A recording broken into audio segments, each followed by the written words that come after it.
Assalamualaikum warahmatullahi wabarakatuh. Semoga semua kebaikan terlimpah kepada kita semua. Amin ya rabbal alamin. Pada suatu pagi yang cerah, seekor burung pipit berkicau riang di dahan pohon delima di halaman rumah Abu Nawas. Di balik suara itu terdengar langkah kaki mendekat ke pintu.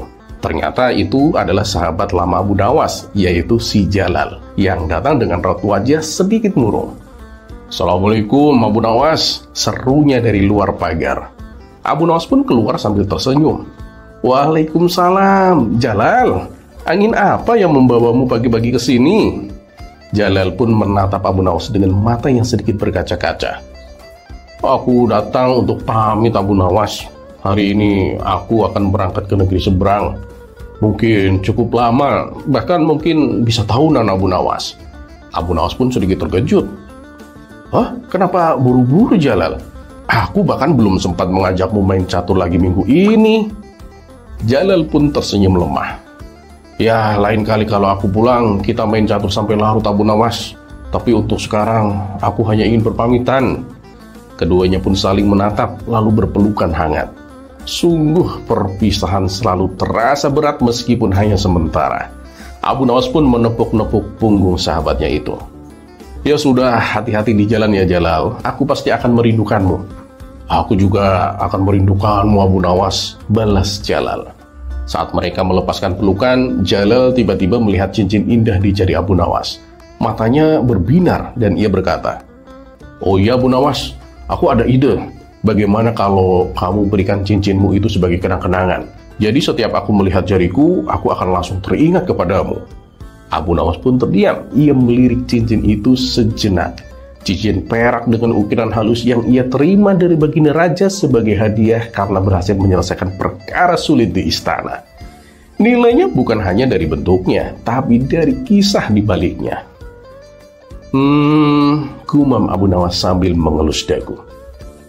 "Cincin ini memang istimewa Jalal, bukan karena mahalnya, tapi karena siapa yang memberinya. Memberikannya begitu saja rasanya kurang tepat Jalal." Jalal pun menunduk sedikit kecewa, tapi belum sempat ia menjawab, Abu Nawas menepuk pundaknya dengan semangat. "Tapi tunggu dulu Jalal," katanya sambil tersenyum lebar. "Aku punya ide yang jauh lebih bagus." Jalal pun menatapnya penuh harap. "Apa itu Abu Nawas?" Abu Nawas pun mengangkat jari yang memakai cincin itu dan berkata dengan nada yang dramatis, Aku tidak akan memberikan cincin ini kepadamu." Jalal pun mengerutkan dahinya. "Lah, terus kenapa itu lebih baik Abu Nawas?" Abu Nawas pun melanjutkan, "Ya, karena setiap kali kamu melihat jarimu dan mendapati tidak ada cincin dariku di sana, kamu akan langsung ingat bahwa aku tidak pernah memberikannya kepadamu." Sejenak Jalal melongo, tapi detik berikutnya mereka berdua meledak dalam tawa yang keras. Gelak tawa yang bisa terdengar sampai ke ujung gang. Abu Nawas," kata Jalal sambil menggelengkan kepalanya. "Kamu memang sahabat paling aneh, sekaligus paling cerdas yang pernah aku kenal." Dan dengan hati yang lebih ringan, Jalal pun melangkah pergi, meninggalkan rumah Abu Nawas dengan senyum di wajahnya dan jari yang kosong tapi penuh kenangan.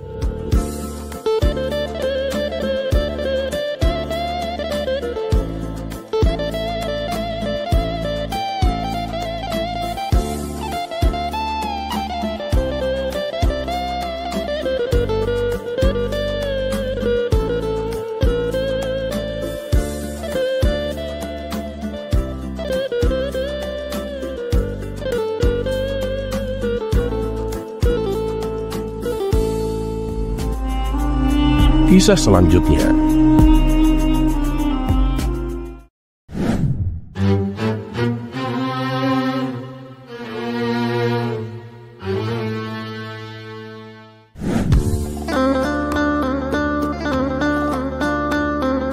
Di sela-sela waktu senggangnya, Baginda Raja mempunyai satu kebiasaan unik yang selalu ia jaga, mengundang Abu Nawas ke istana. Bukan untuk urusan negara, bukan juga karena ada perkara penting, tapi semata-mata untuk mengusir rasa bosannya. Bagi Baginda Raja, tak ada hiburan yang lebih menyegarkan pikiran selain berdiskusi atau sekedar mendengar celoteh dari Abu Nawas. Sebab apapun topiknya, Abu Nawas selalu bisa menyulapnya menjadi bahan tawa atau bahkan renungan yang cerdik. Hingga pada suatu sore, saat matahari mulai condong ke barat dan bayang-bayang pohon istana mulai memanjang, Abu Nawas dipanggil kembali ke istana. "Abu Nawas," kata Baginda Raja sambil tersenyum lebar, "hari ini aku ingin memberimu hadiah." Abu Nawas pun membungkuk hormat. "Terima kasih Paduka Yang Mulia. Tentu saja saya senang sekali Paduka." "Ya, tapi tentu saja," lanjut Baginda Raja dengan mata yang menyipit licik, "ada sedikit tantangan sebelum kamu bisa mendapatkan hadiah itu Abu Nawas." Abu Nawas pun mendesah pelan. Ia sudah menduganya. "Ampun Paduka, saya sudah menemani Anda sejak pagi. Sekarang hari sudah sore dan waktu maghrib hampir tiba. Sebentar lagi saya harus pulang sebelum malam turun Paduka. Kalau bisa tantangannya jangan yang lama-lama Paduka." Baginda Raja pun tertawa kecil. "Justru tantangannya sederhana Abu Nawas. Kamu hanya perlu memilih menjawab 100 pertanyaan yang mudah atau satu pertanyaan yang sangat sulit." Abu Nawas pun terdiam. Ia menimbang-nimbang. "Kalau saya pilih 100 pertanyaan mudah," pikir Abu Nawas dalam hati, "aku bisa menjawabnya dengan cepat, tapi jumlahnya banyak. Bisa-bisa aku baru selesai tengah malam. Kalau aku pilih satu pertanyaan sulit, ya paling-paling cuma pusing sedikit lah." Ia pun lalu berkata, "Paduka, saya memilih satu pertanyaan sulit saja." "Kamu yakin Abu Nawas?" tanya Baginda Raja dengan senyum licik yang makin lebar. "Iya Paduka, saya yakin. Waktu semakin mepet, saya harus segera pulang sebelum langit gelap Paduka." Baginda Raja pun mengangguk. "Baiklah, dengarkan baik-baik. Ini pertanyaannya Abu Nawas. Bagaimana cara membedakan antara nyamuk betina dan nyamuk jantan?" Abu Nawas terdiam sejenak, lalu dengan tenang ia pun menjawab, "Nyamuk betina suka tempat yang bersih Paduka, sedangkan nyamuk jantan suka tempat yang kotor." Baginda Raja pun mengerutkan dahinya. "Apa? Itu dari mana kamu tahu?" Abu Nawas pun hanya tersenyum santai. "Paduka Yang Mulia, bukankah tadi sudah disepakati bahwa saya hanya perlu menjawab satu pertanyaan? Kenapa sekarang Paduka malah menanyakan lagi?" Baginda Raja pun terdiam. Ia baru sadar kalau ia sendiri yang melanggar kesepakatannya. Abu Nawas pun langsung membungkuk lagi dan berkata dengan santai, "Jadi hadiah saya yang dijanjikan itu boleh saya terima sekarang Paduka?" Baginda Raja pun akhirnya tak bisa berkata apa-apa lagi. Ia tertawa lepas antara kagum dan gemas. "Dasar kamu ini, Abu Nawas, selalu bisa membalikan keadaan." Dan begitulah Abu Nawas pulang dengan hadiah dari Baginda, dan tentu saja dengan kemenangan kecil lain yang menambah panjang daftar kelicikannya yang menghibur.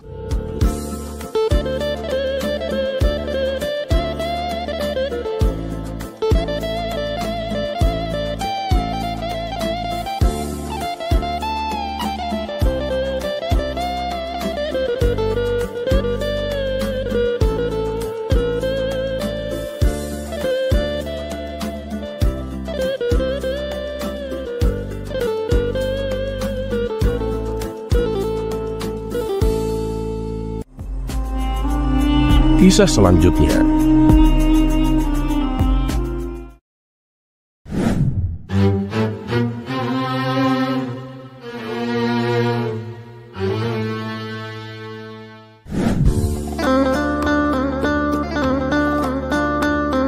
Dikisahkan, Abu Nawas baru saja mendapatkan hadiah sepatu baru yang istimewa.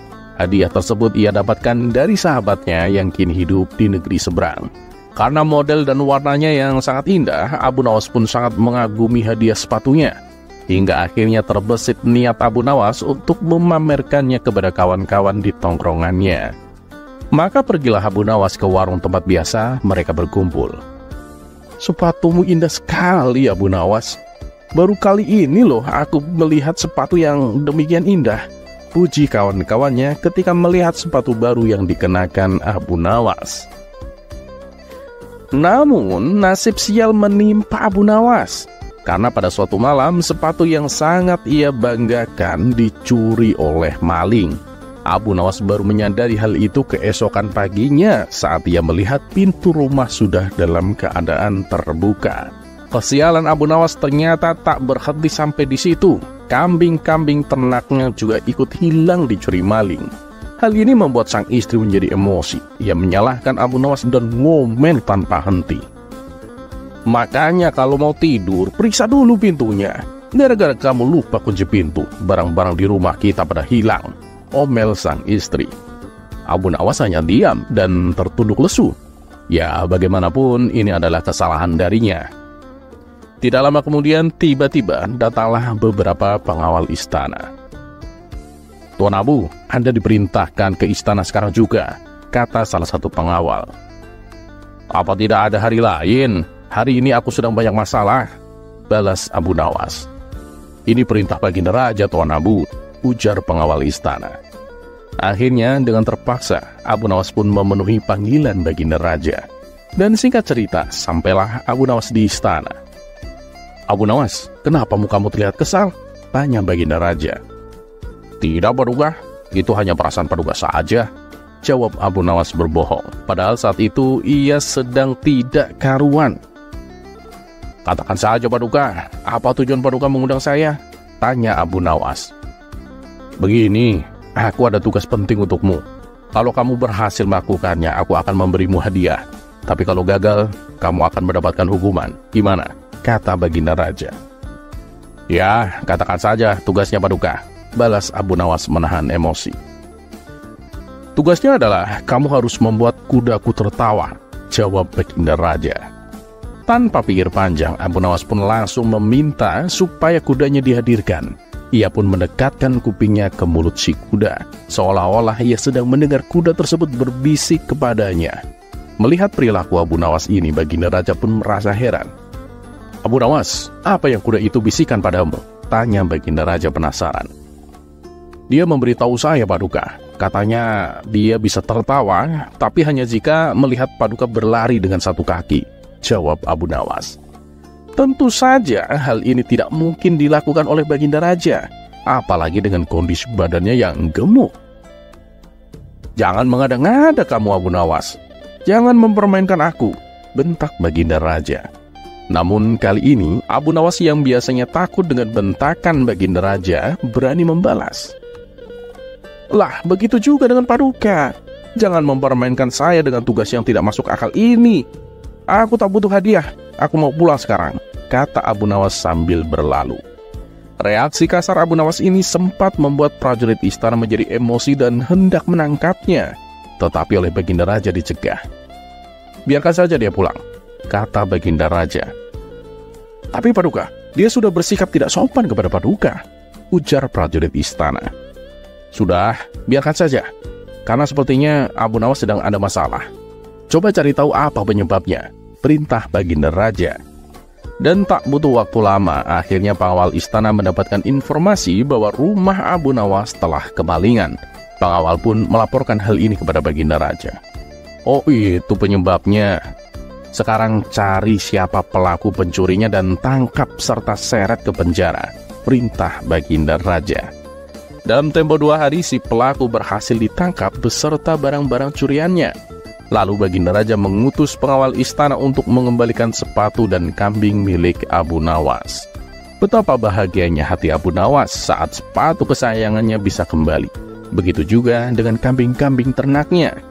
Namun di balik rasa bahagianya, Abu Nawas merasa bersalah atas tindakannya yang telah bersikap tidak sopan kepada Baginda Raja. "Ternyata Baginda Raja sangat peduli dengan masalahku," gumam Abu Nawas. Untuk menebus rasa bersalahnya, ia datang ke istana menemui Baginda Raja. "Hamba mohon ampun, Paduka yang mulia. Hamba minta maaf atas kelancangan hamba," kata Abu Nawas.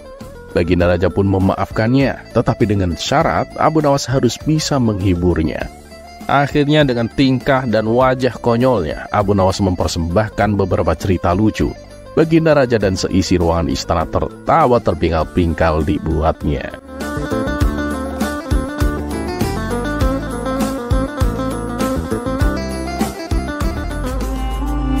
Kisah selanjutnya.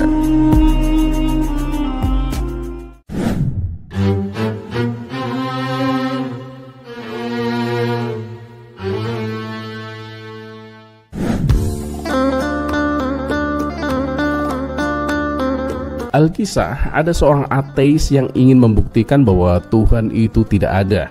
Ia pun menantang orang-orang untuk berdebat dengannya. Dengan kecerdikan dan kecerdasannya, si ateis selalu memenangkan debat sehingga pada akhirnya ia memutuskan untuk menantang Abu Nawas. Maka pergilah ia ke warung di mana Abu Nawas dan kawan-kawannya sering berkumpul. "Siapa di sini yang bernama Abu Nawas?" tanya si ateis dengan nada kesombongan. Abu Nawas yang sedang asik ngobrol seketika menghentikan obrolannya. "Kamu siapa dan apa tujuanmu mencariku?" tanya Abu Nawas balik. "Oh, jadi kamu yang bernama Abu Nawas? Tapi sepertinya kamu terlihat seperti orang bodoh," kata si ateis. Tak terima dengan ejekan tersebut, Abu Nawas pun langsung membalasnya. "Jangan menilai seseorang dari penampilannya, kawan. Bisa jadi kamu yang lebih bodoh. Kamu boleh saja memakai jubah kebesaran, tapi otak jangan kekecilan." Mendengar perkataan tersebut, sontak kawan-kawan Abu Nawas pun tertawa terbahak-bahak. "Kamu jangan kurang ajar. Selama aku menantang debat orang-orang, tak ada satupun yang bisa mengalahkanku," kata si ateis dengan emosi. "Oh, jadi tujuanmu mencariku untuk menantang debat? Ngomong dong dari tadi, tidak usah pakai mengejek segala," balas Abu Nawas. Kemudian si ateis dipersilakan duduk di hadapan Abu Nawas, sementara kawan-kawan Abu Nawas sudah tak sabar menantikan keduanya untuk berdebat. "Baiklah, sekarang apa yang ingin kau debatkan? Aku terima tantanganmu," ucap Abu Nawas. "Gini, apakah kejahatan itu ada?" kata si ateis memulai pertanyaannya. "Oh iya, kejahatan itu memang ada," jawab Abu Nawas. "Lalu apakah Tuhan menciptakan segalanya?" tanya si ateis. "Tentu saja, alam semesta dan seisinya adalah ciptaan Tuhan," jawab Abu Nawas. "Nah, bila Tuhan memang menciptakan segalanya, berarti Tuhan juga menciptakan kejahatan. Kalau begitu, Tuhan sendiri juga jahat. Tapi anehnya kenapa kalian justru menyembah Tuhan yang menciptakan kejahatan? Bisa kau jelaskan?" tanya si ateis. Abu Nawas hanya tersenyum menanggapinya. Ia pun lalu mulai menjelaskan. "Begini kawan, sebelum aku menjawab pertanyaanmu, aku ingin tanya sesuatu kepadamu. Apakah rasa dingin itu ada?"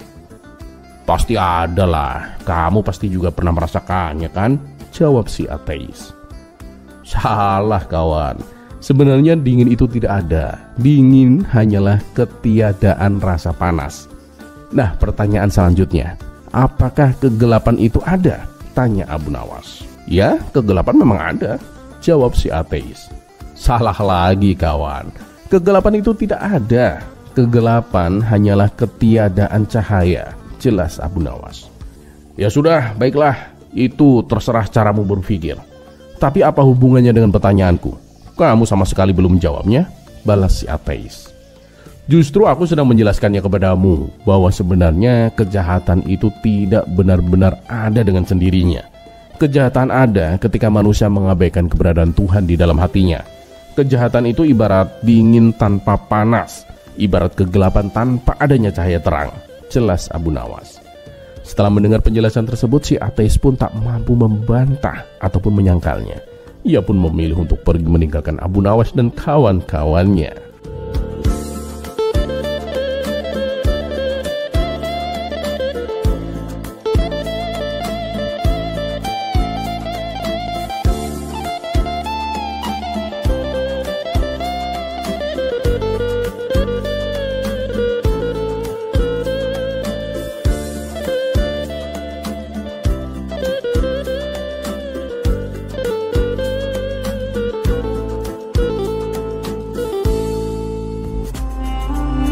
Kisah selanjutnya. Di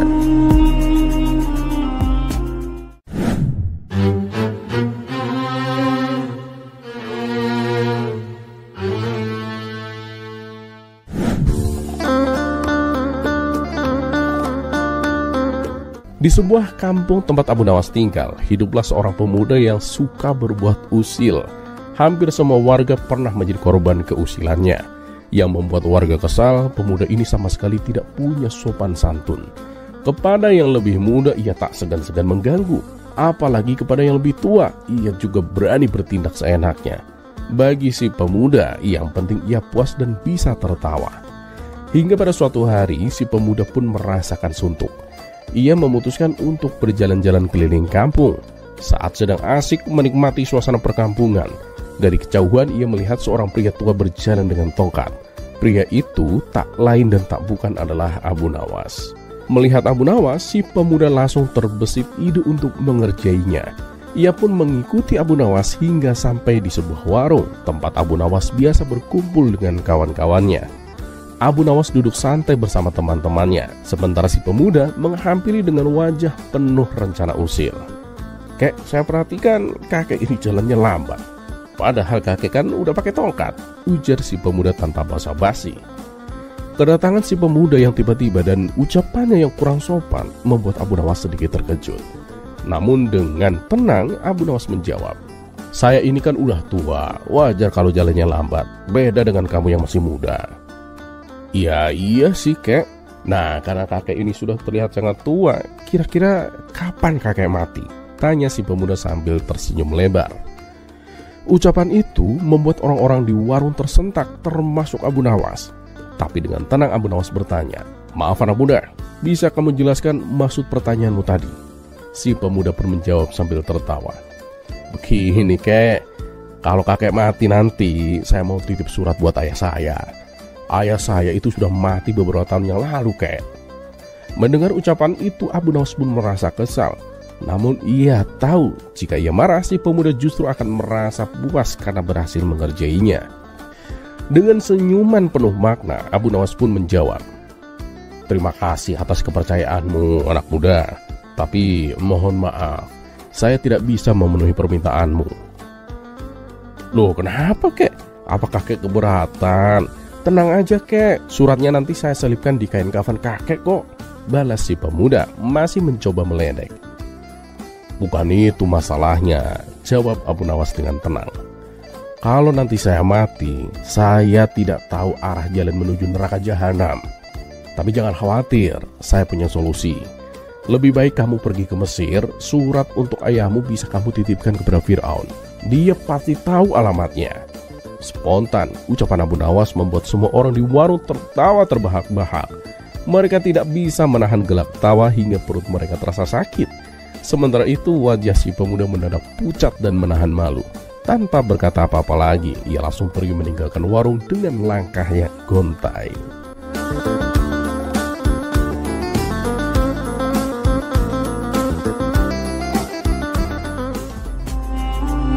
Kisah selanjutnya.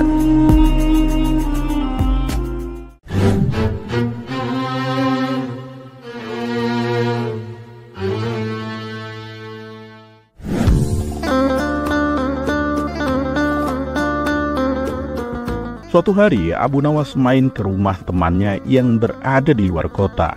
Dia bernama Hasan. Mereka berdua itu adalah sahabat karib yang sama-sama tak kalah lucunya dan sama-sama cerdik. Sehingga saat Abu Nawas di rumah kawannya itu, ia sering dikerjai. "Abu Nawas, kamu suka daging sapi atau daging kambing?" tanya Hasan. Mendengar tawaran Hasan, Abu Nawas mengira akan disuguhi makanan dan disuruh memilihnya. "Terserah kamu sajalah Hasan. Kambing aku suka, sapi aku juga suka," jawab Abu Nawas. "Ya nggak bisa begitu dong Abu Nawas. Kamu harus pilih salah satu," ujar Hasan. "Ya sudah, aku suka daging sapi," balas Abu Nawas. "Wah, berarti kita sama dong. Aku juga suka daging sapi," tutur Hasan. Setelah lama mengobrol, Abu Nawas tak kuasa menahan lapar. Ia pun menagih tawaran temannya itu. "Hasan, mana hidangan daging sapinya? Aku sudah lapar banget ini," ucap Abu Nawas. "Daging sapi? Daging sapi gimana Abu Nawas?" tanya Hasan berpura-pura. "Kan tadi kamu nawarin hidangan daging, kambing apa sapi?" balas Abu Nawas. "Oh, tadi itu kan aku cuma tanya, kamu suka daging sapi atau daging kambing? Kalau suka daging sapi, ya berarti selera kita sama. Lagian uang dari mana aku beli daging sapi? Kamu kan tahu sendiri Abu Nawas, aku ini orang miskin. Kita makan roti kering ini aja ya," balas Hasan. Mereka berdua pun akhirnya tertawa terpinggal-pinggal. Dan pada waktu itu, Abu Nawas berulang kali dikerjai oleh Hasan, yang membuat Abu Nawas tak kuasa menahan malu. Singkat cerita, beberapa bulan kemudian, gantian Hasan yang bertandang ke rumah Abu Nawas. Melihat sahabat karibnya datang, Abu Nawas langsung menyambutnya dengan hangat. Hasan dipersilakan masuk dan dijamu hidangan daging sapi. Nah, ini baru yang namanya daging sapi, bukan roti kering. Masa nggak bisa bedain? Celetuk Abu Nawas. Mendengar hal itu, Hasan pun langsung tertawa, diikuti oleh tawa Abu Nawas. Setelah acara jamuan makan selesai, terlintas di benak Abu Nawas untuk gantian mengerjai Hasan. Hasan, ayo ikut aku. Akan aku kenalkan kamu ke kawan-kawanku, ajak Abu Nawas. Ayo, tapi tolong Abu Nawas, aku pinjam jubahmu yang paling bagus. Malu aku, pakaianku jelek dan kumal begini, balas Hasan. Maka Abu Nawas pun meminjamkan jubah yang paling bagus yang ia punya. Setelah itu mereka berdua pergi dan mengunjungi salah satu teman Abu Nawas. Perkenalkan, ini temanku, namanya Hasan. Tapi jubah yang dipakainya itu punyaku, ucap Abu Nawas kepada kawannya. Merasa terganggu oleh perkataan Abu Nawas itu, Hasan pun menunggu sampai mereka meninggalkan rumah temannya. Abu Nawas, kenapa harus kau katakan jubah yang aku pakai ini milikmu? Tolong Abu Nawas, jangan lakukan itu lagi pada kunjungan berikutnya, pinta Hasan kepada Abu Nawas. Abu Nawas pun mengiyakannya, dan mereka pun meneruskan kunjungan berikutnya ke rumah teman Abu Nawas yang lain. Kali ini Abu Nawas mengatakan, perkenalkan, ini temanku, namanya Hasan. Nah, kalau jubah yang ia pakai, itu miliknya, bukan milikku, ucap Abu Nawas kepada kawannya. Setelah mereka berdua pergi, Hasan kembali mengatakan kejengkelannya. Ia pun berseru, kenapa sih Abu Nawas? Kamu masih saja membesar-besarkan masalah jubah. Kenapa harus kau bilang bahwa jubah ini adalah milikku dan bukan milikmu? Tolonglah Abu Nawas, jangan lakukan itu lagi di kunjungan selanjutnya, gelutu Hasan kepada Abu Nawas. Untuk kedua kalinya, Abu Nawas pun mengiyakan permintaan Hasan. Dan ketika mereka berdua sampai di rumah teman Abu Nawas berikutnya, Abu Nawas berkata, perkenalkan, ini temanku, namanya Hasan. Dan aku tidak bilang apa-apun tentang apakah jubah yang ia pakai adalah milikku atau miliknya, ucap Abu Nawas kepada kawannya. Mendengar hal itu, spontan Hasan berlari meninggalkan Abu Nawas. Sementara Abu Nawas tertawa terpinggal-pinggal melihat reaksi Hasan yang enek dengan tingkah konyol Abu Nawas ini. Kisah selanjutnya.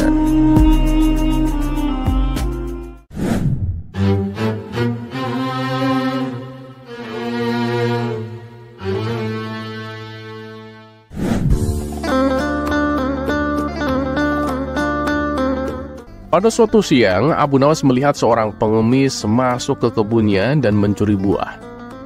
Woi, kamu pikir apa yang kamu lakukan itu? Tanya Abu Nawas. Nggak apa-apa tuan, aku ini kan hamba yang dicintai Allah.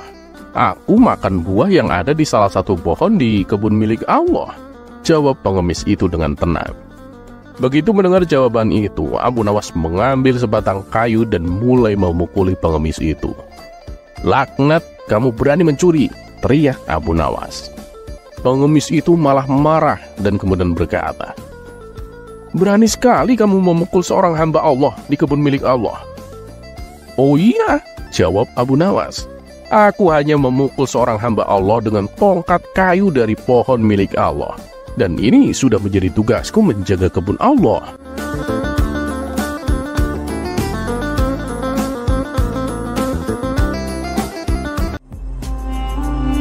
Kisah selanjutnya.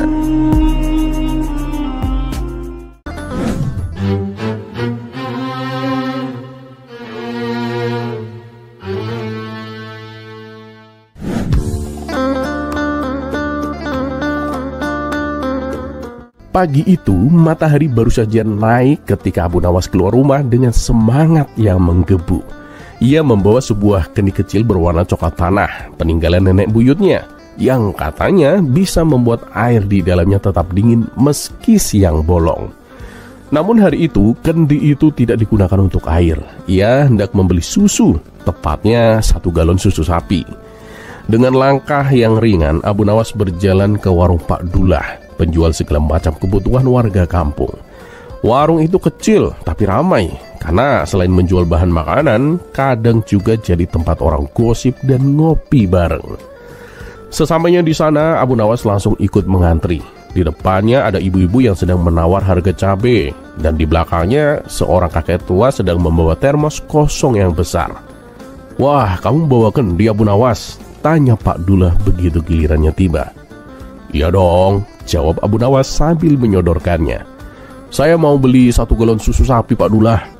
Pak Dullah pun menatap kendinya, lalu menatap Abu Nawas, lalu balik lagi ke kendinya. Ia tampak ragu, seolah sedang menghitung dalam kepala. Apakah mungkin sebuah kendi kecil bisa menampung 1 galon penuh susu?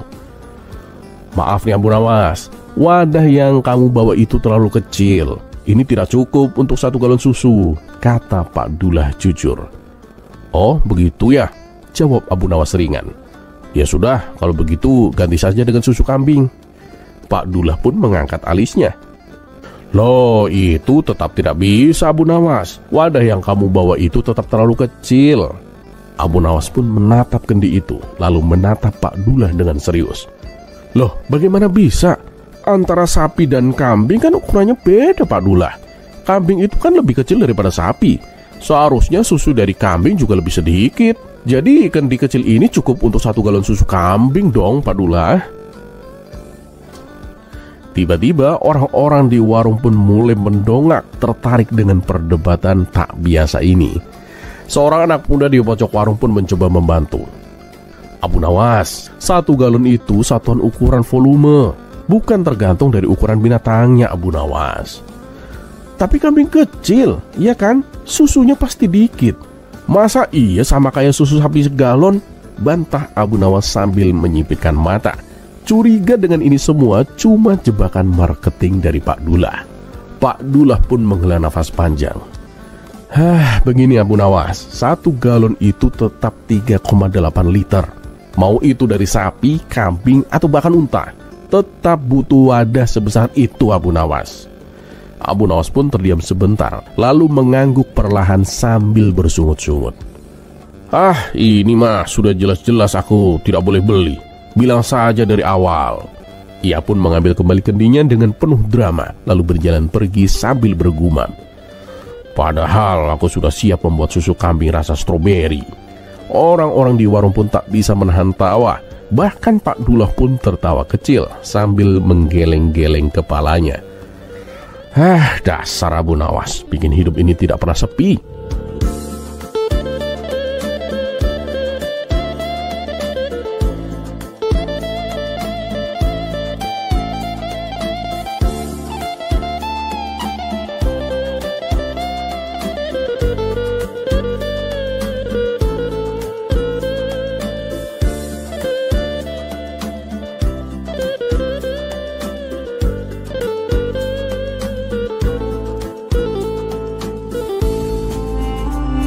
Kisah selanjutnya.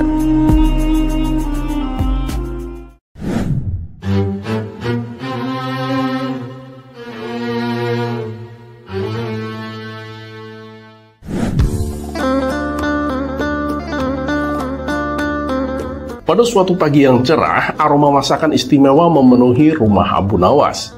Hari itu bukan hari biasa, sebab istrinya sedang berulang tahun. Abu Nawas yang biasanya suka santai-santai, pagi itu terlihat lebih rapi dari biasanya.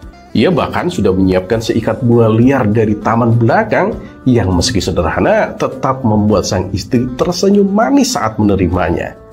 Sambil menyeduh teh hangat, Abu Nawas berkata dengan suara yang lembut, "Wahai istriku tercinta, di hari istimewamu ini aku ingin memberikanmu hadiah." Sang istri membelalakan matanya. "Benarkah suamiku?" "Benar istriku. Kamu boleh mengajukan satu permintaan apapun kepadaku, dan aku akan mengabulkannya," jawab Abu Nawas dengan senyum penuh keyakinan. "Wah, aku jadi senang sekali. Tapi satu aja ya." "Satu permintaan aja. Jadi pilihlah dengan bijak istriku," kata Abu Nawas sambil menyeruput tehnya. Sang istri mendadak bimbang. Aduh, aku bingung. Pilih perhiasan emas atau gaun sutra dari pasar istana, atau sepatu baru, atau... Melihat istrinya gelisah, Abu Nawas pun berkata, "Wahai istriku, kalau kamu masih ragu, silahkan kamu ambil waktu 1 hari penuh untuk memikirkannya." "Boleh, benar boleh?" tanya sang istri memastikan. "Tentu saja boleh istriku, gunakan harimu sebaik-baiknya. Besok aku tunggu permintaanmu," kata Abu Nawas dengan nada bijak seolah-olah sedang menjadi penasehat kerajaan. Sepanjang hari itu, sang istri tampak mondar-mandir di rumah, menghitung-hitung, mempertimbangkan, dan bahkan sempat menggambar sketsa gaun dan perhiasan di atas kertas. Ia tampak benar-benar serius, seperti hendak mengambil keputusan penting dalam hidupnya. Dan keesokan harinya, dengan semangat penuh harapan, sang istri datang menghampiri Abu Nawas yang sedang membaca buku di ruangan depan. "Suamiku, aku sudah memikirkannya matang-matang. Aku ingin perhiasan emas," katanya sambil tersenyum lebar. Abu Nawas meletakkan bukunya perlahan, lalu menatap sang istri dengan ekspresi tenang namun penuh jebakan. "Baiklah, tapi permintaanmu itu berarti sudah permintaan kedua istriku," katanya kalem.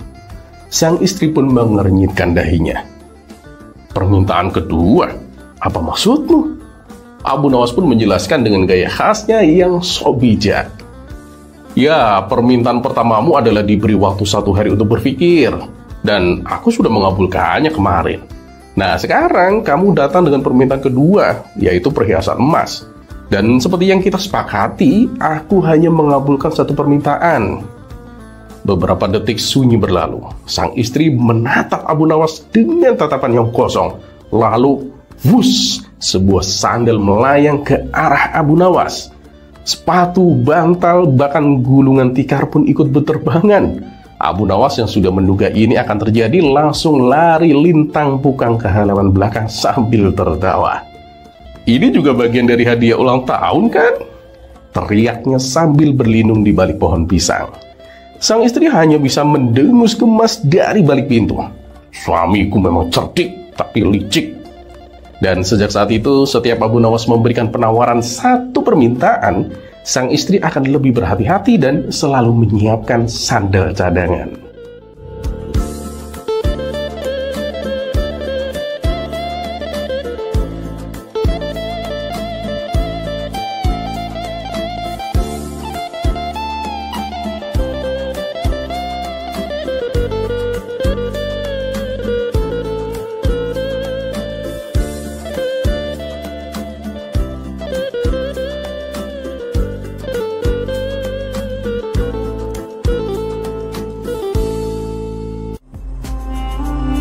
Kisah selanjutnya.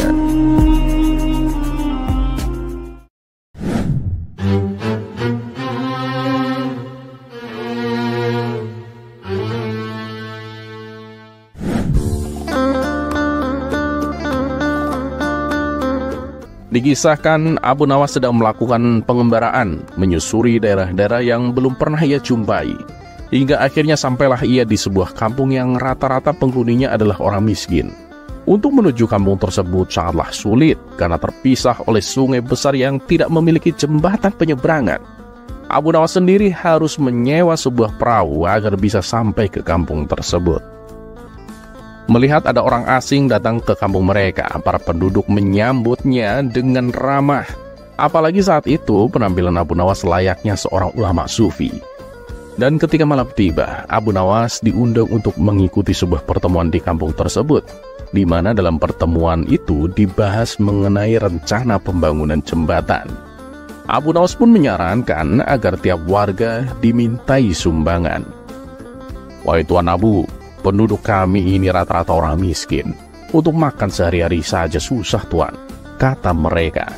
Mendengar hal itu, Abu Nawas pun terdiam. Ia menyadari bahwa mereka adalah penduduk miskin, dan membangun jembatan sendiri pun tidak mungkin karena mereka tidak tahu caranya. Tidak lama kemudian muncullah ide cemerlang di otaknya. "Sebenarnya sih kalian tidak perlu membangun jembatan. Kalian itu cukup membuat sungai itu menjadi dangkal," tutur Abu Nawas. Bagaimana caranya Tuan Abu? Tanya mereka. Caranya sangat mudah. Kalian cukup menggali lubang di tengah sungai dan memindahkan pasirnya ke tepian. Dengan begitu sungai akan menjadi dangkal dan kalian bisa melewatinya tanpa jembatan, jelas Abu Nawas. Warga kampung sontak tertawa mendengar usulan aneh dari Abu Nawas. Namun sang pemimpin kampung justru menanggapinya serius karena penasaran dengan langkah selanjutnya. Wahai Tuan Abu, apa kamu yakin ini adalah ide terbaik? Tanya pemimpin kampung. Oh tentu saja. Dan ini lebih murah daripada kalian harus membangun jembatan. Karena kalian tak perlu mengeluarkan uang sama sekali, jawab Abu Nawas. Meskipun usulannya terdengar sedikit gila, Abu Nawas berusaha membujuk para warga agar mau menuruti saran tersebut. Dan keesokan harinya para warga dengan semangat mulai menggali pasir yang ada di tengah sungai. Mereka menggali dan memindahkan pasirnya ke tepian. Namun setelah beberapa hari berlalu, sungai tak kunjung menjadi dangkal. Bahkan ukurannya justru menjadi semakin lebar. Hal ini membuat para warga frustasi. Bagaimana ini Tuan Abu? Usulanmu justru membuat keadaan semakin buruk. Lihatlah, sungainya semakin lebar dan semakin sulit untuk dilintasi, keluh para warga. Teruskan saja pekerjaan kalian, nanti pasti akan membuahkan hasil, jawab Abu Nawas. Lalu bagaimana dengan pasirnya? Kemana lagi harus diletakkan Tuan Abu? Tanya mereka. Kalau soal pasir, biar aku yang mengurus. Nanti aku panggil seseorang untuk mengambilnya, jawab Abu Nawas. Sebulan pun berlalu dan kondisi sungai tak menjadi dangkal sama sekali. Akhirnya para warga memutuskan untuk mengadakan pertemuan kembali. Mereka sudah tak sabar ingin memarahi Abu Nawas. Ketika pertemuan berlangsung, para warga mulai meluapkan amarahnya. Abu Nawas, percuma kami mengikuti saranmu. Sudah 1 bulan, tapi tidak ada hasil. Kami sudah mengorbankan tenaga dan waktu, tapi apa hasilnya? Kata para warga dengan emosi. Tenang, sabar. Nih, aku sudah mengumpulkan uang kalian. Silahkan pergunakan uang ini untuk membangun jembatan, balas Abu Nawas sambil mengeluarkan kantong yang penuh berisi uang. Melihat ada uang sebanyak itu, mereka pun menjadi heran. Terlebih saat Abu Nawas mengatakan bahwa uang tersebut adalah milik mereka. Tapi Tuan Abu, dari mana uang itu? Kami tidak merasa memilikinya, tanya para warga kebingungan. Abu Nawas pun lalu menjelaskan bahwa uang yang dibawanya adalah hasil dari menjual pasir yang mereka gali selama 1 bulan ini. Nah, kalian ingat kan, orang yang setiap hari mengambil pasir kalian? Dia itu pembelinya, terang Abu Nawas. Seketika, para warga pun tertawa dengan kecerdikan Abu Nawas. Mereka juga tak lupa mengucapkan terima kasih kepadanya. Berkat usulan dari Abu Nawas, mereka akhirnya berhasil membangun jembatan yang selama ini telah mereka impikan.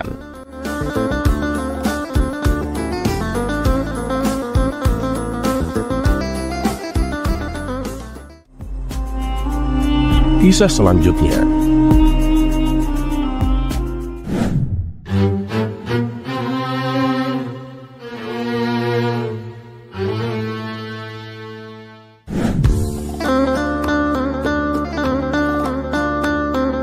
Suatu kali, saat Abu Nawas tengah duduk bersama kawan-kawannya, ia memberikan sebuah nasihat tentang bahayanya perbuatan fitnah. Dalam agama dijelaskan bahwa fitnah lebih kejam daripada pembunuhan. Lalu salah satu kawannya bertanya kepada Abu Nawas, "Wahai Abu Nawas, bukankah fitnah itu hanya dilakukan oleh mulut, tidak mengakibatkan cacat, tidak pula membuat luka atau mengeluarkan darah? Tapi kenapa dianggap lebih kejam daripada pembunuhan? Sedangkan kita tahu bahwa pembunuhan itu bukan hanya mengakibatkan cacat, tapi sampai menghilangkan nyawa seseorang." Begini kawan, semua itu karena dampak yang ditimbulkan sebuah fitnah itu sangat besar, bahkan bisa mengakibatkan peperangan.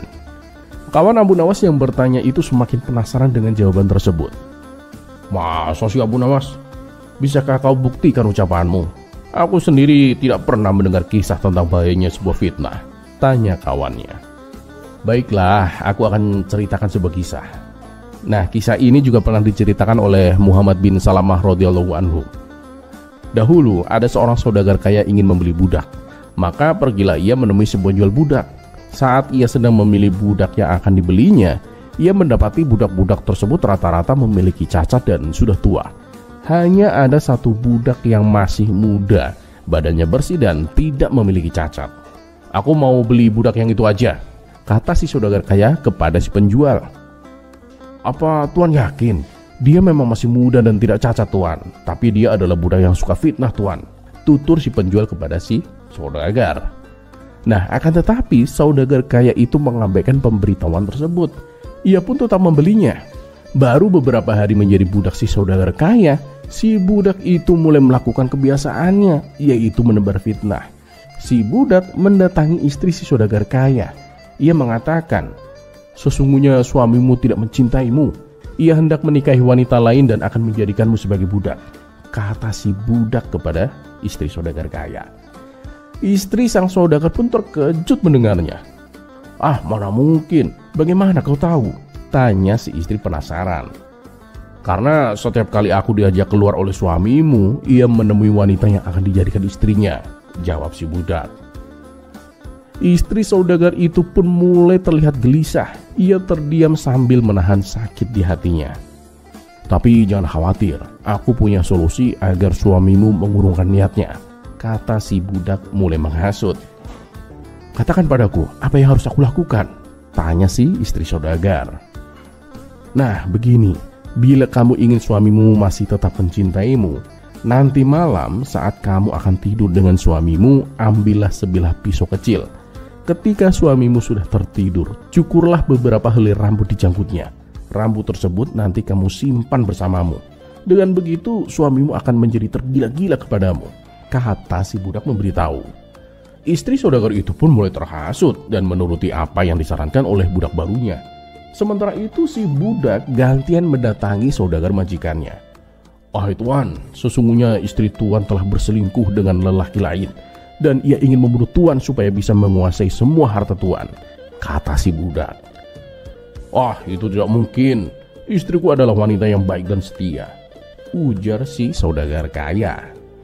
"Kalau Tuan tidak percaya, nanti malam Tuan akan buktikan sendiri," balas si budak. Antara percaya dan tidak percaya, saudagar kaya itu mulai merasa bimbang. "Memangnya nanti malam apa yang akan dilakukan istriku?" tanya si saudagar kaya. "Pokoknya Tuan tidak boleh lengah, berpura-puralah tertidur, tapi jangan sampai tidur sungguhan, Tuan," kata si budak mewanti-wanti. Rupanya saudagar kaya juga termakan oleh hasutan dan fitnah si budak. Nah, saat malam tiba, saudagar kaya melakukan apa yang disarankan oleh budak barunya. Ia pura-pura tertidur. Tidak lama kemudian sang istri menghampiri dengan membawa sebilah pisau di tangannya. Ketika sang istri hendak mencukur rambut janggut suaminya, saudagar kaya mengira kalau sang istri akan membunuhnya. Ia pun langsung merebut pisau tersebut dan menancapkannya ke tubuh sang istri. Maka akhirnya sang istri tewas di tangan suaminya sendiri. Akibat dari perbuatan saudagar kaya, pihak keluarga sang istri tidak terima. Apalagi perselingkuhan yang dituduhkan kepada sang istri tidak terbukti. Mereka lantas membunuh saudagar kaya. Kematian saudagar kaya memancing kemarahan pihak keluarganya. Mereka tidak terima atas kematian saudagar kaya yang dilakukan secara keji dan brutal. Hingga akhirnya terjadilah peperangan antara pihak keluarga istri dengan pihak keluarga saudagar kaya. Setelah Abu Nawas selesai menceritakan kisah tersebut, ia kemudian berkata kepada kawan-kawannya, "Sedemikian dahsyatnya pengaruh yang ditimbulkan akibat perbuatan fitnah. Oleh sebab itulah agama sampai memposisikan fitnah lebih kejam daripada pembunuhan." Begitu mendengar kisah yang diceritakan oleh Abu Nawas, kawan-kawannya mulai mengerti bagaimana bahayanya perbuatan fitnah.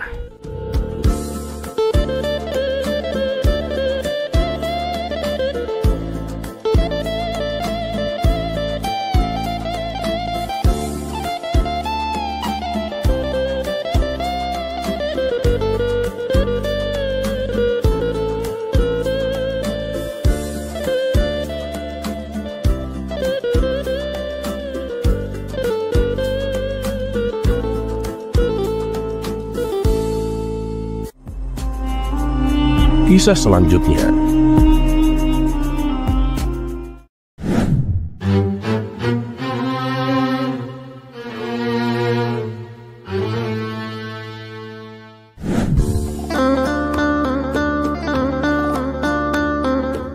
Pada suatu hari, Baginda Raja memanggil Abu Nawas ke istana. Dengan senyuman yang penuh dengan teka-teki, Baginda Raja yang terkenal gemar menguji kecerdasan Abu Nawas berkata, "Hei Abu Nawas, aku punya pertanyaan yang tak bisa dijawab oleh siapapun di kerajaanku.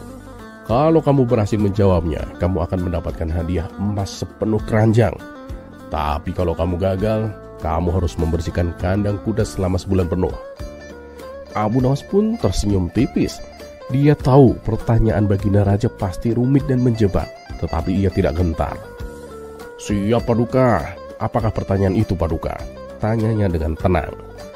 Baginda Raja mendekatkan tubuhnya, menatap Abu Nawas, lalu berkata, "Apa yang lebih jahat daripada setan dan iblis?" Pertanyaan itu membuat Abu Nawas terdiam sejenak. Ia tahu bahwa jawaban sembarangan tidak akan diterima oleh Baginda Raja. Maka ia pun berkata, "Paduka yang mulia, pertanyaan ini sangat besar dan membutuhkan pemikiran yang mendalam. Mohon beri hamba waktu 3 hari untuk mencari jawabannya Paduka." Baginda Raja pun tersenyum dengan licik. "Baiklah, aku beri kamu waktu 3 hari.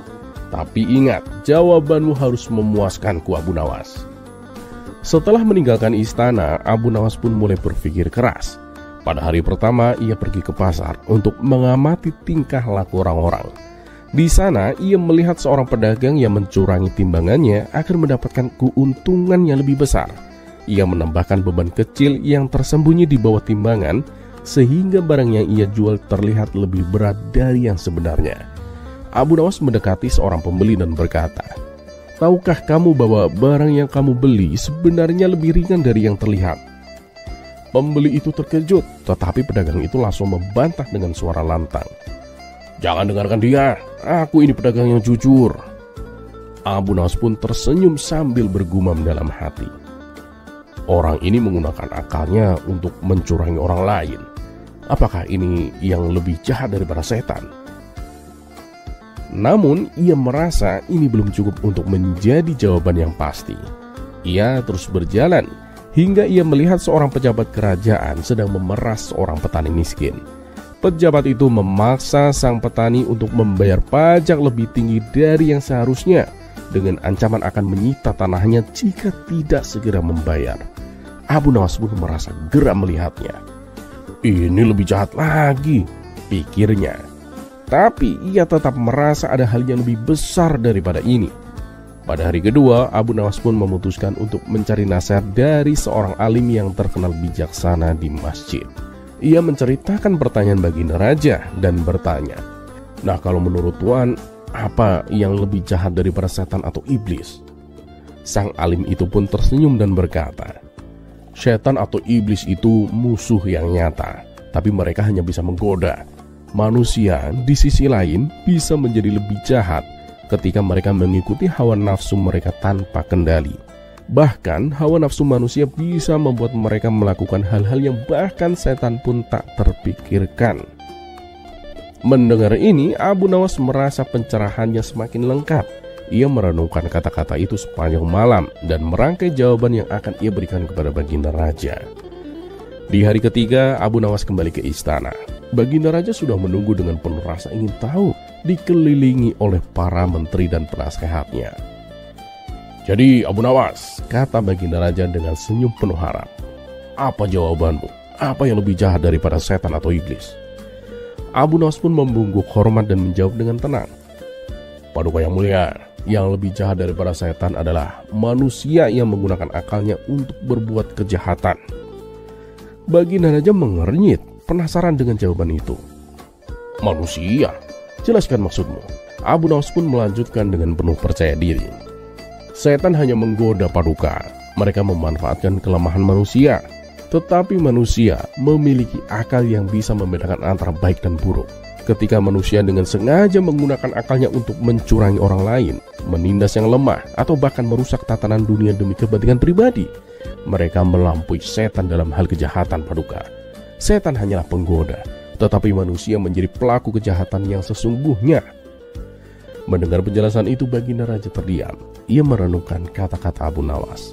Ia tertawa terbahak-bahak. "Abu Nawas, kamu benar-benar luar biasa. Jawabanmu sangat bijaksana. kamu telah membuka mataku bahwa kejahatan sejati bukan hanya berasal dari godaan setan, tetapi juga dari akal manusia yang disalahgunakan. Baginda Raja pun memerintahkan pelayan untuk membawa keranjang emas sebagai hadiah, dan dengan senang hati Abu Nawas pun menerimanya. Dalam perjalanan pulang, Abu Nawas tersenyum puas sambil berkata, "Seperti biasa, akal sehat dan kebijaksanaan adalah senjata yang terbaik." Kisah ini pun menyebar ke seluruh penjuru negeri, menambah kekaguman rakyat kepada kecerdasan dan kebijaksanaan Abu Nawas.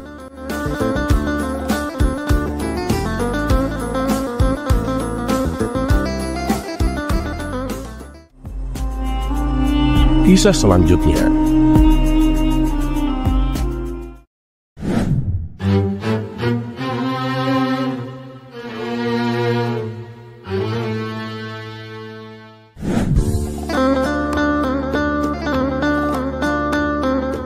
Dikisahkan pada suatu pagi yang cerah, Abu Nawas tampak duduk termenung.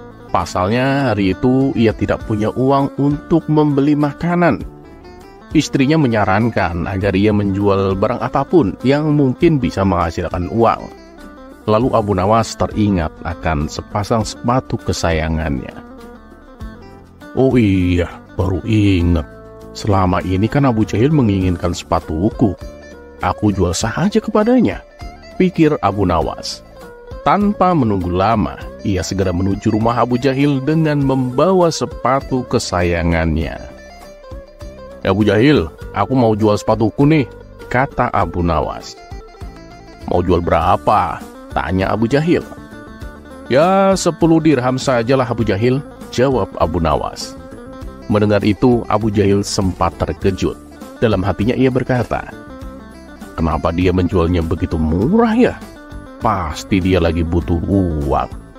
Kesempatan ini langsung dimanfaatkan oleh Abu Jahil untuk menawar dengan harga yang semurah-murahnya. "Mahal amat, itu kan cuma sepatu bekas Abu Nawas. Kalau mau aku bayar 2 dirham, balas Abu Jahil. "Masa nawarnya segitu Abu Jahil?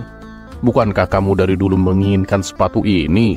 sahut Abu Nawas. "Ya itu dulu, sekarang udah enggak. Kalau nggak mau 2 dirham ya sudah," ujar Abu Jahil dengan dingin. Karena sedang membutuhkan uang, Abu Nawas terpaksa menjual sepatunya dengan harga 2 dirham. Uang tersebut rencananya akan ia gunakan untuk membeli 2 potong roti. Maka pergilah Abu Nawas ke pasar. Namun di tengah perjalanan, ia mendapati 2 orang yang sedang bertengkar dengan memegang golok masing-masing, siap untuk saling bunuh. Melihat hal itu tentu Abu Nawas segera melerai mereka. "Hei, sudah, berhenti kalian. Apa yang kalian ributkan?" tanya Abu Nawas. Salah satu dari mereka menjawab bahwa mereka bertengkar karena memperebutkan uang 2 dirham. Tak ingin terjadi pertumpahan darah, Abu Nawas memberikan uang hasil penjualan sepatunya kepada salah satu dari mereka. Dengan demikian, keduanya pun tidak jadi bertengkar. Padahal uang tersebut rencananya akan ia gunakan untuk membeli roti. Akhirnya, Abu Nawas pun pulang ke rumah tanpa membawa makanan dan duit pun tak ada. Bahkan berjalan tanpa sepatu kesayangannya.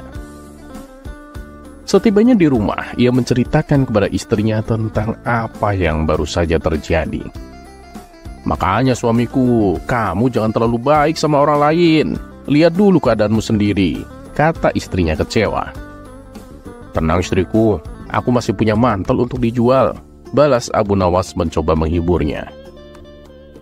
"Lah, sepatu yang masih bagus aja hanya laku 2 dirham. Apalagi mantel yang udah kusam begitu," ujar sang istri. Untuk menghindari pertengkaran, Abu Nawas memilih diam dan segera kembali ke pasar dengan membawa mantel kusamnya. Dalam perjalanannya menuju pasar, ia bertemu dengan seorang lelaki penjual ikan. Lelaki itu bertanya, "Wahai tuan, maukah kamu tukar mantelmu dengan ikan-ikan yang aku bawa ini? Tiap malam aku kedinginan. Aku tak punya sesuatu untuk menghangatkan tubuhku." Awalnya Abu Nawas agak keberatan karena ikan yang dibawa lelaki itu sudah terlihat agak membusuk. Namun melihat penampilannya yang menyedihkan, Abu Nawas pun merasa iba. "Apa ikan ini masih bisa dimakan?" tanya Abu Nawas. Kalau untuk hari ini masih bisa tuan, jawab lelaki itu. Maka keduanya pun saling bertukar barang. Abu Nawas mendapatkan ikan dan langsung membawanya pulang. Istriku, bersihkanlah ikan ini lalu masaklah. Lapar ini sudah tak kuat lagi aku tahan, kata Abu Nawas kepada istrinya. Sang istri pun segera membersihkan ikan yang dibawa oleh Abu Nawas. Ketika mengeluarkan isi kotoran ikan, sang istri mendapati sebuah batu permata yang ada di dalam perut ikan. Hal ini membuatnya terkejut. Ia pun segera memberitahukan kepada suaminya. Suamiku, aku dapat batu permata dari dalam perut ikan, teriaknya kegirangan. Apa kamu tahu ini harganya berapa? Tanyanya melanjutkan. Wah, indah sekali permata ini. Kalau soal harga sih, aku kurang paham. Tapi aku kenal dengan orang yang bisa menaksir harganya, jawab Abu Nawas. Abu Nawas pun mengambil permata dari tangan istrinya dan bergegas pergi menemui sahabat karibnya, yaitu pemilik toko permata. Setibanya di sana, Abu Nawas langsung menemui sahabatnya. Kawan, kira-kira berapa harga permata ini?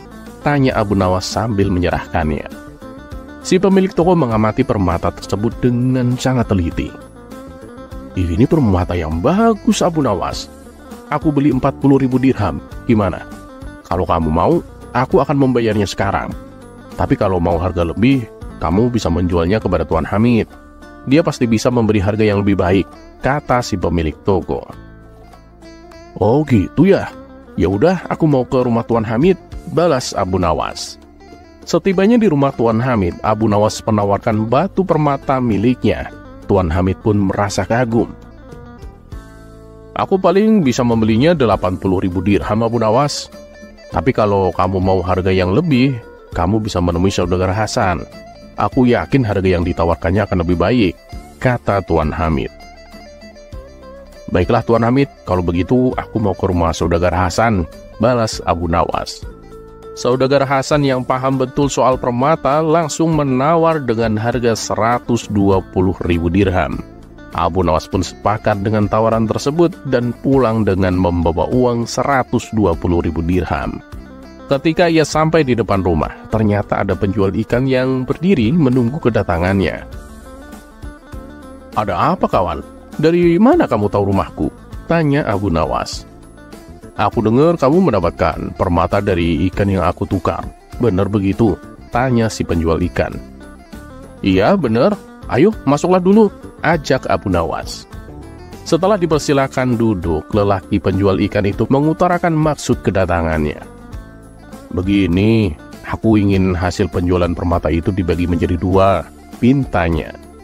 Abu Nawas pun tak keberatan. Ia segera memberikan separuh hasil penjualannya. Ketika sudah mendapatkan apa yang diinginkan, lelaki itu pamit untuk pulang. Namun, begitu sampai di depan pintu rumah, ia malah kembali menemui Abu Nawas.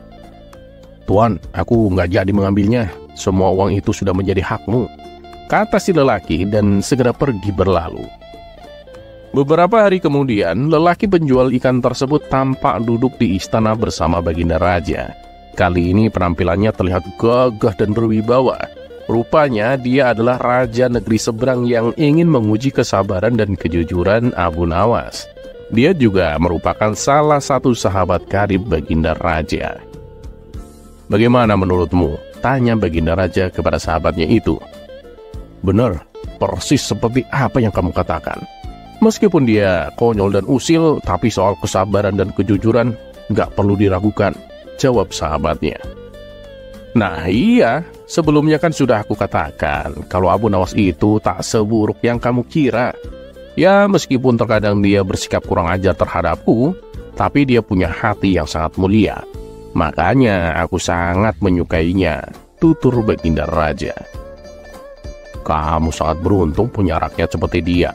Udah jujur, sabar, dan berani, balas sahabatnya. Sementara itu di tempat lain, Abu Jahil yang awalnya ingin mengejek Abu Nawas karena kemiskinannya, ia akan mengatakan kepada orang-orang bahwa Abu Nawas sampai menjual sepatunya hanya demi bisa membeli makanan. Namun begitu mengetahui Abu Nawas mendapatkan rezeki nomplok, Abu Jahil menjadi meradang, iri dan kecewa ke tetangganya itu. Bahkan ia sampai sakit selama seminggu karena menumpuknya rasa dengki dalam hatinya.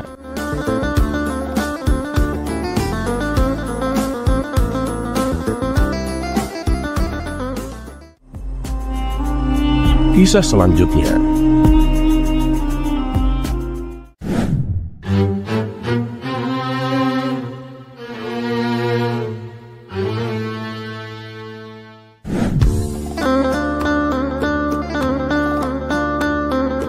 Abu Nawas adalah seorang penyair ulu yang terkenal cerdik. Suatu hari ia menulis sebuah syair yang isinya mengkritik penguasa. Dengan lantang ia membaca syair tersebut di tengah pasar di hadapan banyak orang. Dan kebetulan seorang pengawal istana melintas di tempat itu. Pengawal itu langsung merebut kertas yang dibaca oleh Abu Nawas dan berkata dengan nada mengancam, "Akan aku laporkan perbuatanmu kepada Baginda Raja." Abu Nawas tanpa rasa takut hanya tersenyum santai sambil menjawab, "Oh, silakan saja." Pengawal itu segera pergi ke istana untuk menghadap Baginda Raja.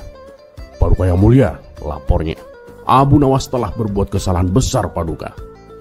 "Memang Abu Nawas melakukan kesalahan apa?" tanya Baginda Raja. "Dia menulis sebuah syair yang isinya mengkritik Paduka dan bahkan membacanya di hadapan khalayak ramai," jawab pengawal tersebut sambil menyerahkan kertas syair itu. Baginda Raja pun membaca syair tersebut dengan wajah yang semakin memerah karena marah. "Kurang ajar, Abu Nawas harus diberi pelajaran," seru Baginda Raja. Dengan penuh emosi, Baginda Raja memutuskan untuk menangkap Abu Nawas sendiri.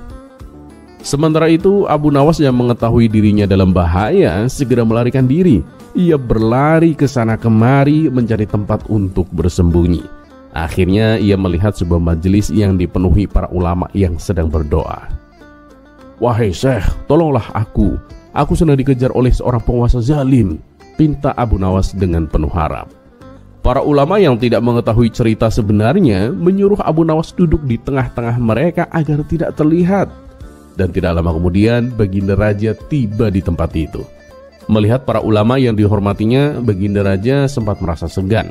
Namun karena emosi ia memberanikan diri bertanya, "Wahai Syekh, apakah kalian melihat Abu Nawas?" Para ulama itu tidak tahu bahwa penguasa zalim yang dimaksud Abu Nawas adalah Baginda Raja sendiri. Dengan polos salah seorang ulama menjawab, "Oh, Abu Nawas ada di sini. Dia sedang bersembunyi di tengah-tengah kami karena dikejar oleh seorang penguasa yang zalim." Mendengar jawaban itu, Baginda Raja tertegun. Ia sadar bahwa jika menangkap Abu Nawas di hadapan para ulama, ia akan dianggap sebagai penguasa zalim seperti yang dikatakan oleh Abu Nawas. Baginda Raja akhirnya mengurungkan niatnya dan meninggalkan tempat itu dengan kecewa. Namun sebelum pergi, Baginda Raja sempat bergumam dalam hati, "Awas kamu Abu Nawas, lain kali aku akan menangkapmu." Hari itu Abu Nawas pun bisa bernafas lega. Ia berhasil lolos dari kejaran sang raja berkat kecerdikannya.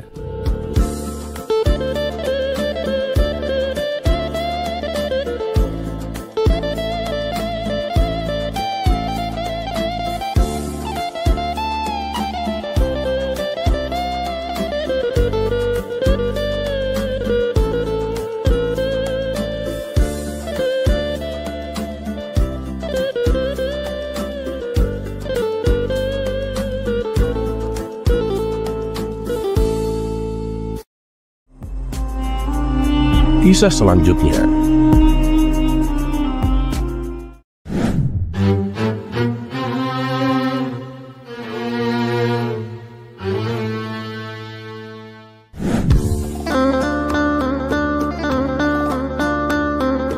Di suatu pagi yang cerah, di sudut pasar yang ramai berkumpullah beberapa orang yang sedang mengobrol santai sambil menyeruput teh hangat.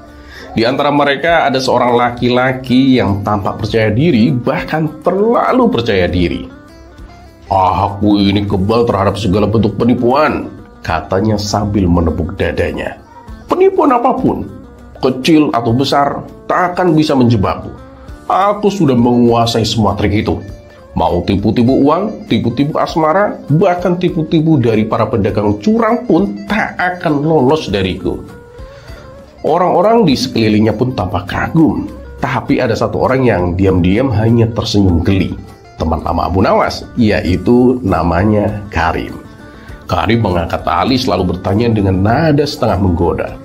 "Kamu yakin dengan ucapanmu itu?" "Oh, tentu," jawab si lelaki dengan semangat. "Bagaimana dengan tipuan Abu Nawas?" Begitu nama itu disebut, si lelaki malah tertawa keras. "Hah? Abu Nawas? Si tukang tipu itu? Justru dia yang akan kena tipu kalau berhadapan denganku. Jangan terlalu mengagung-agungkan dia."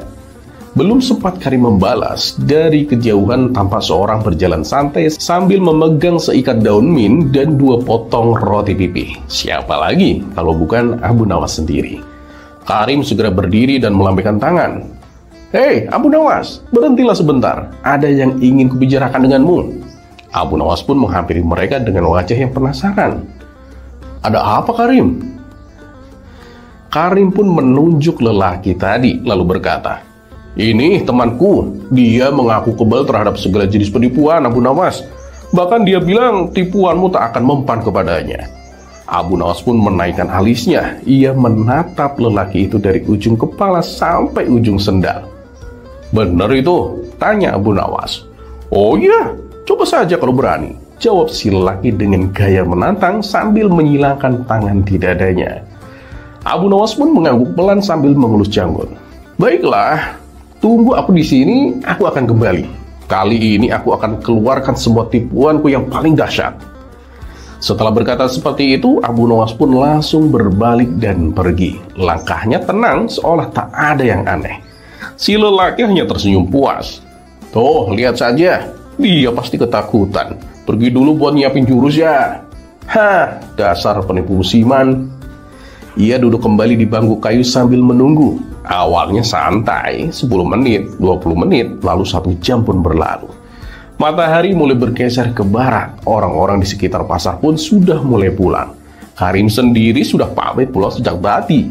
Tapi lelaki itu tetap duduk menunggu, penuh percaya diri bahwa Abu Nawas akan kembali dan gagal menipunya. Namun hingga matahari menyentuh ufuk, Abu Nawas pun tak kunjung datang. Akhirnya si lelaki itu pun berdiri dan menghentakkan kakinya. "Hah, sialan, dia menipuku. Aku dikerjai." Orang-orang yang lewat pun hanya tersenyum geli. Salah satu penjual sayur bahkan menyeletuk. "Nah, itu baru namanya tipuan kelas atas. Menipu orang yang katanya kebal tipuan, tanpa perlu berbuat apa-apa." Lelaki itu pun menggerutu sambil meninggalkan tempat duduknya. Mukanya merah padam, entah karena marah atau malu.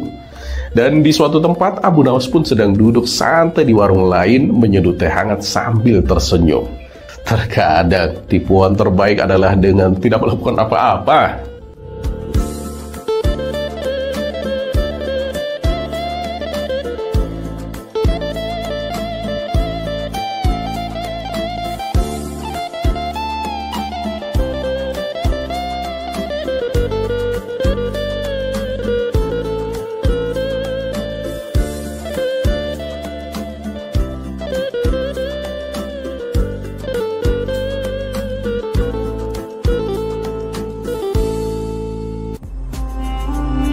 Kisah selanjutnya.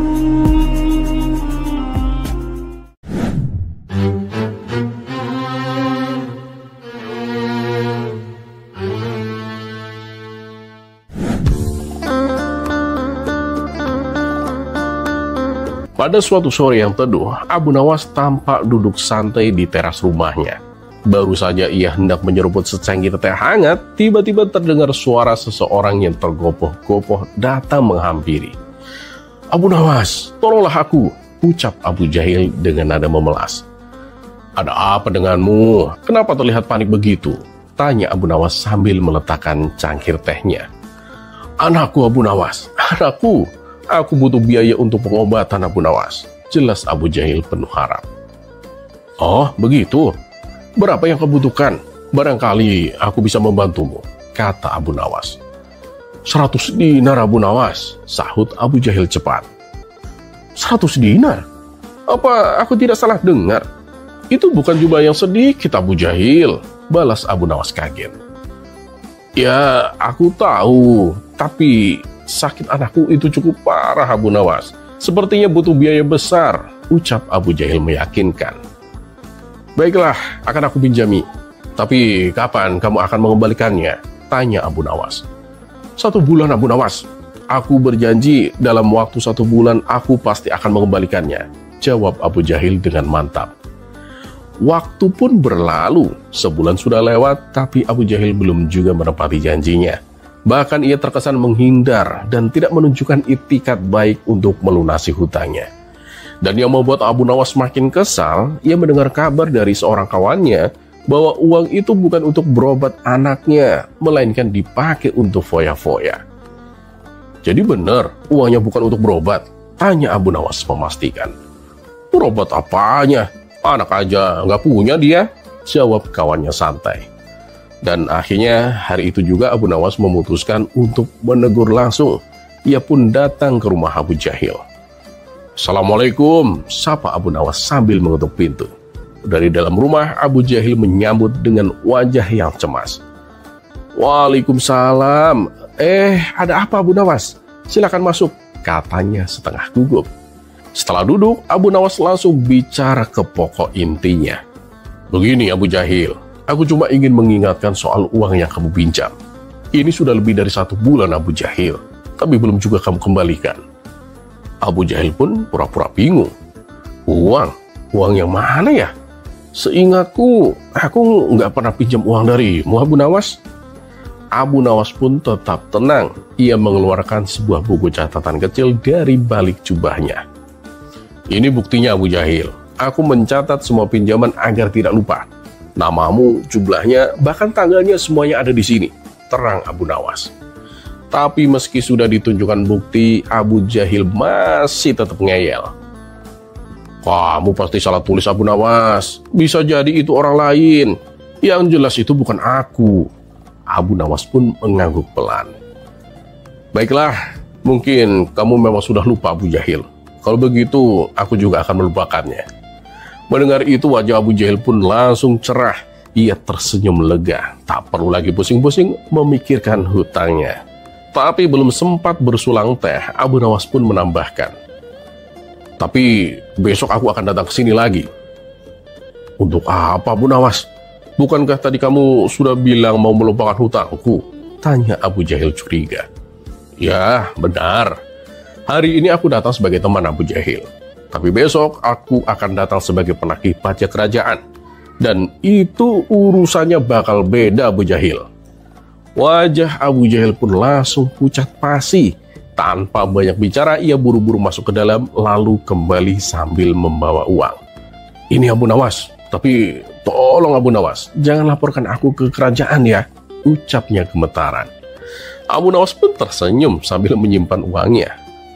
Tenang aja, aku ini pencatat hutang, bukan pencatat dosa Abu Jahil, kata Abu Nawas sambil tertawa. Dan teh hangat pun akhirnya bisa dinikmati dengan lebih tenang.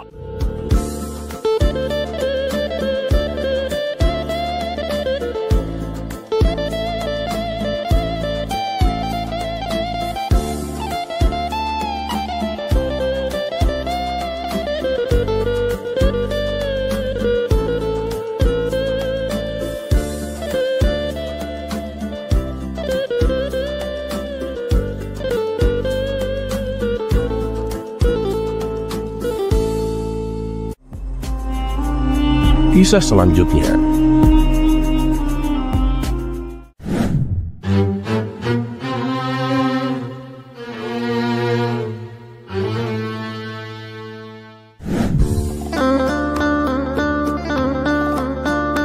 Dikisahkan pada suatu hari, Abu Nawas pergi ke pasar untuk membeli seekor burung. Dari sekian banyak penjual burung, ada salah satu penjual yang sepi pembeli. Karena kasihan, Abu Nawas pun menghampirinya. Burung apa yang kamu jual? Tanya Abu Nawas. Burung beo, Tuan, jawab si penjual. Berapa harganya? Tanya Abu Nawas kembali. Murah, Tuan, cuma 100 dinar, jawab si penjual. Mendengar hal itu, Abu Nawas pun terkejut. Pantas saja sepi pembeli. Burung seperti itu kok dijual mahal, batin Abu Nawas. Karena penasaran, Abu Nawas pun bertanya tentang kelebihan burung tersebut. Lalu dijawab oleh si penjual bahwa burung beo miliknya bisa berbicara 3 bahasa. yaitu bahasa Kurdi, bahasa Romawi, dan bahasa India. Wah, luar biasa berarti burungmu ini. Aku belum pernah loh melihat ada burung beo sepintar itu, puji Abu Nawas. Ia pun merasa tertarik dan segera membelinya. Tapi, begitu sampai di rumah, burung beo tersebut tidak bisa berbicara sama sekali. Wah, kurang ajar, aku kena tipu ini, pikir Abu Nawas. Keesokan harinya dengan wajah kecewa, Abu Nawas pun kembali menemui si penjual burung. Yang benar kamu kalau jualan, jangan menipu dong. Seharian burung beo ini hanya terdiam. Jangankan bicara 3 bahasa, bicara biasa saja nggak bisa, kata Abu Nawas dengan kesal. Si penjual tersenyum dan menjawab, "Oh, saya lupa ngasih tahu, Tuan. Burung ini memang sangat pendiam, Tuan. Tapi dia sangat pintar. Dia kan di sini baru beberapa hari. Ya, jadi mungkin dia masih bingung dengan bahasa Arab. Cobalah ajak dia bicara bahasa kita. Siapa tahu dia memang sedang belajar bahasa baru," ujarnya. Mendengar jawaban tersebut, Abu Nawas pun tak habis pikir. Apa mungkin ya burungnya sedang belajar bahasa Arab? Batin Abu Nawas. Tapi anehnya, Abu Nawas percaya begitu saja dengan ucapan si penjual burung.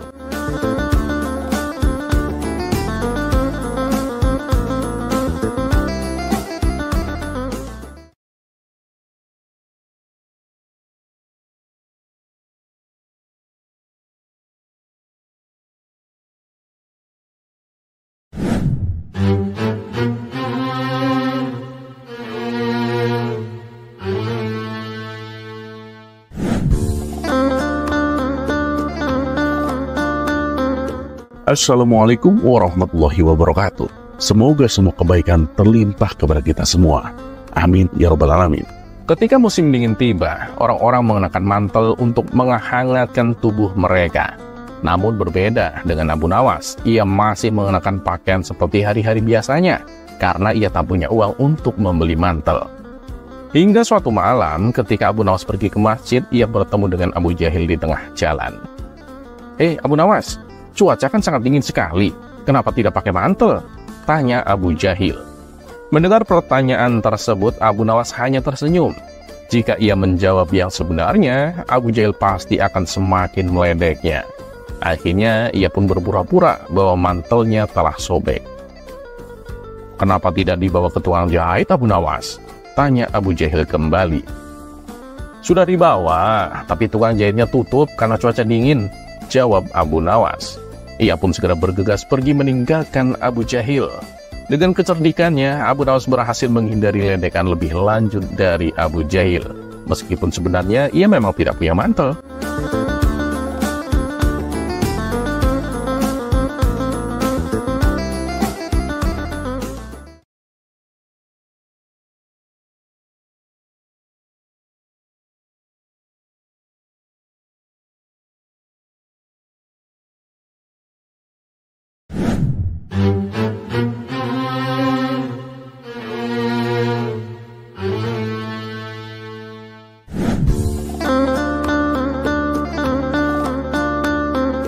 Assalamualaikum warahmatullahi wabarakatuh.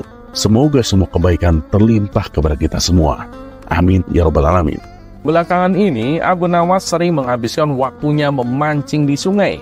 Ternyata hobi barunya ini dapat menghasilkan uang yang lumayan banyak. Setiap kali ia pulang dari memancing, ia selalu membawa ikan-ikan yang banyak. Sebagian ia jual dan sebagiannya lagi ia masak sendiri.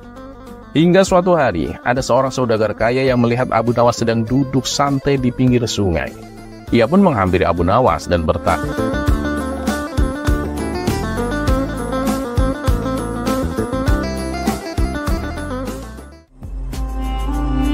Kisah selanjutnya.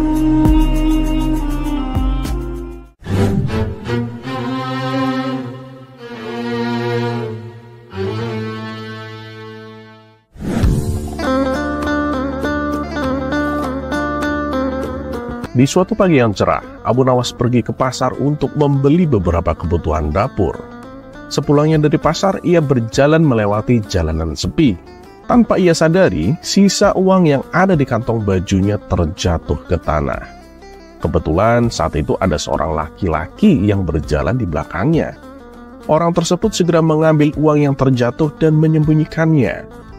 Ketika Abu Nawas meraba saku bajunya, ia baru tersadar bahwa uangnya telah hilang. Kemudian Abu Nawas bertanya kepada lelaki di belakangnya itu, "Hei kawan, uangku terjatuh. Apakah kamu melihatnya?" Lelaki itu menjawab, "Mana aku tahu." Abu Nawas kembali berkata, "Tapi dari tadi kan kamu selalu berjalan di belakangku. Kamu pasti tahu dong."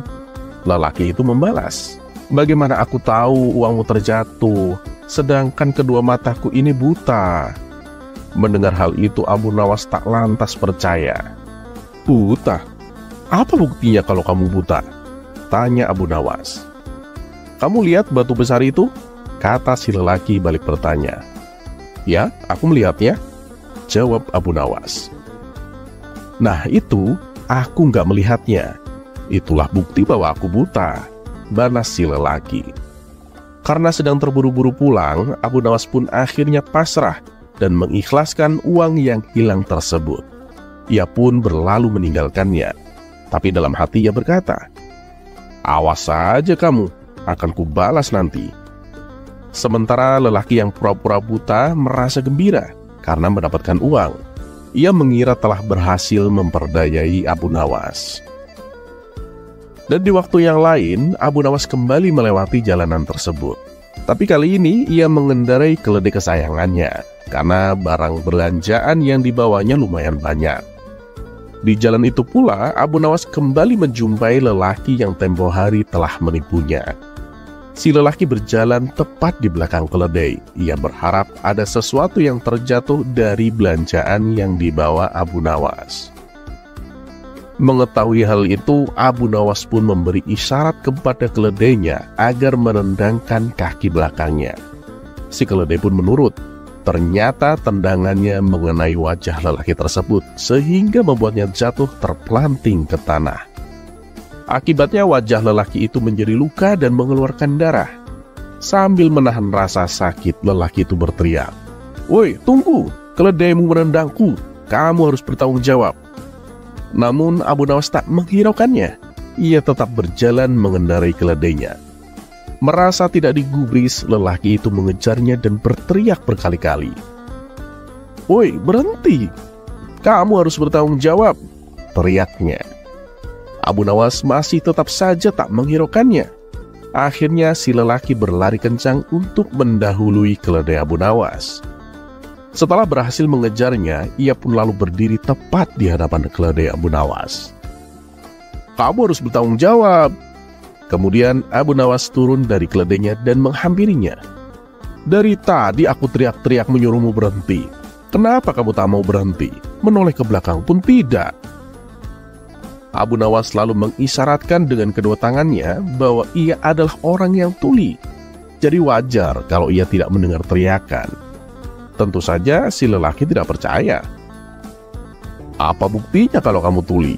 tanyanya kepada Abu Nawas. "Kamu dengar suara kicauan burung di atas pohon itu?" tanya Abu Nawas.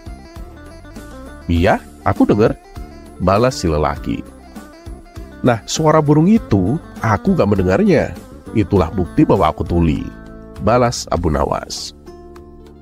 "Jadi apa maumu sekarang? Kamu mau aku bertanggung jawab?" tanya Abu Nawas melanjutkan. "Iyalah, kamu harus bertanggung jawab. Kamu harus mengobati luka di wajahku ini," jawab si lelaki. "Baik, aku akan bertanggung jawab. Pakailah uangku yang tempo hari kau ambil itu. Gunakan untuk mengobati lukamu," timpal Abu Nawas. Mendengar hal itu, si lelaki pun terdiam. Ia tak bisa lagi berpura-pura buta. Sementara Abu Nawas melanjutkan perjalanan pulang ke rumahnya.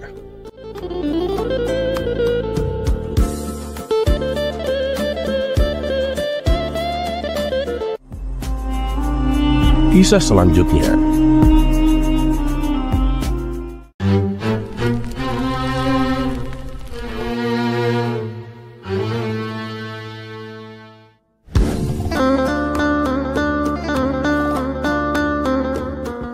Dikisahkan ada seorang pencuri yang selalu membuat resah di pasar.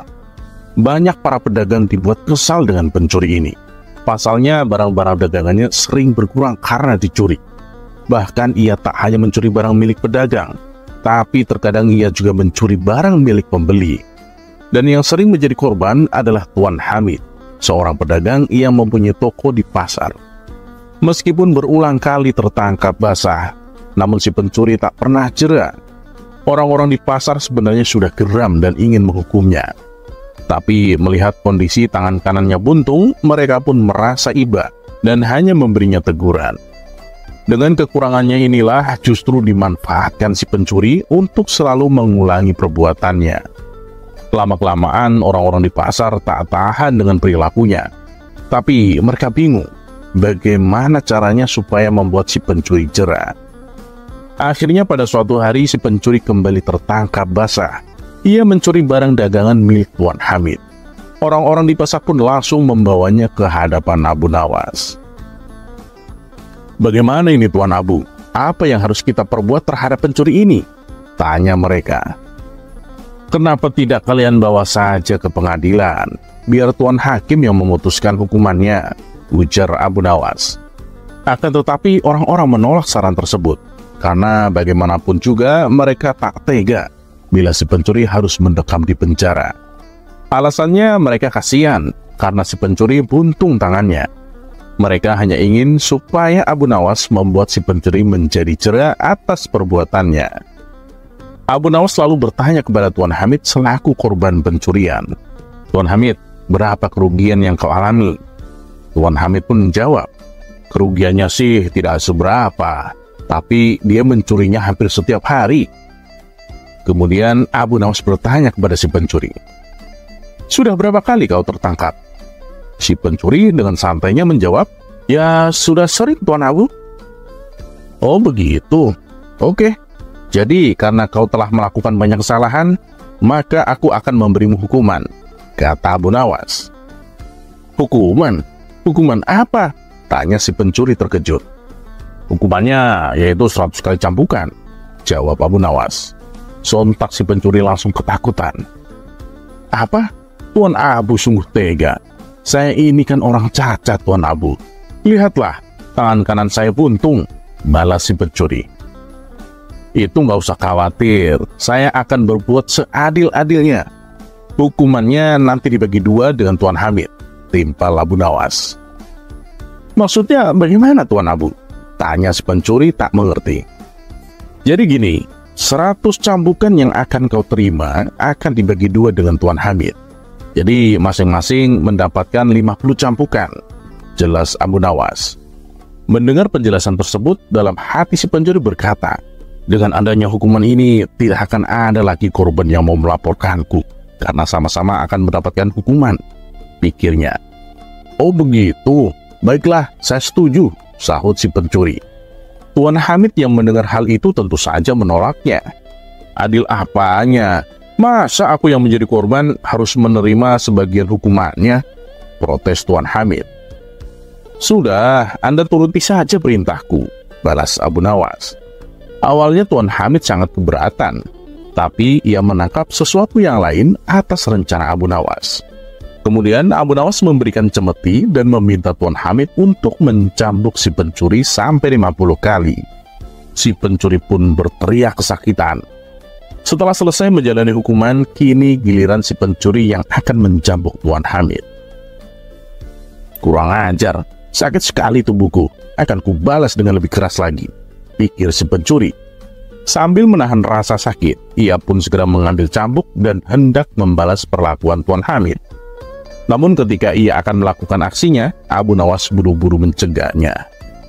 "Tunggu dulu, bukankah dari awal aku sudah bilang, aku akan berbuat adil terhadap kalian? Tapi kenapa kau melanggarnya?" tukas Abu Nawas. "Melanggar bagaimana? Sekarang kan giliranku untuk mencambuknya," balas si pencuri. "Ya benar, tapi sewaktu Tuan Hamid mencambukmu, dia memakai tangan kanan kan? Kenapa kau menggunakan tangan kiri? Itu sama sekali tidak adil," protes Abu Nawas. "Terus bagaimana ini? Tangan kanan saya kan buntung Tuan Abu," tanya si pencuri. "Ya aku nggak mau tahu, dan aku tidak akan membiarkanmu mencambuk Tuan Hamid menggunakan tangan kiri," ujar Abu Nawas. Akhirnya si pencuri pun tak bisa berbuat apa-apa. Ia hanya bisa pasrah menjalani hukuman yang telah ia terima. Pencuri, kalau kamu sampai mencuri lagi, kamu akan mendapatkan hukuman sama seperti ini, ancam Abu Nawas. Dan sejak saat itu, si pencuri yang bertahan buntung menjadi jera dan tak mencuri lagi. Terlepas apakah cerita ini adalah cerita fiksi atau kenyataan, karena hikmah adalah barang hilang seorang muslim. Dimanapun ia menemukannya, maka dia berhak mengambilnya.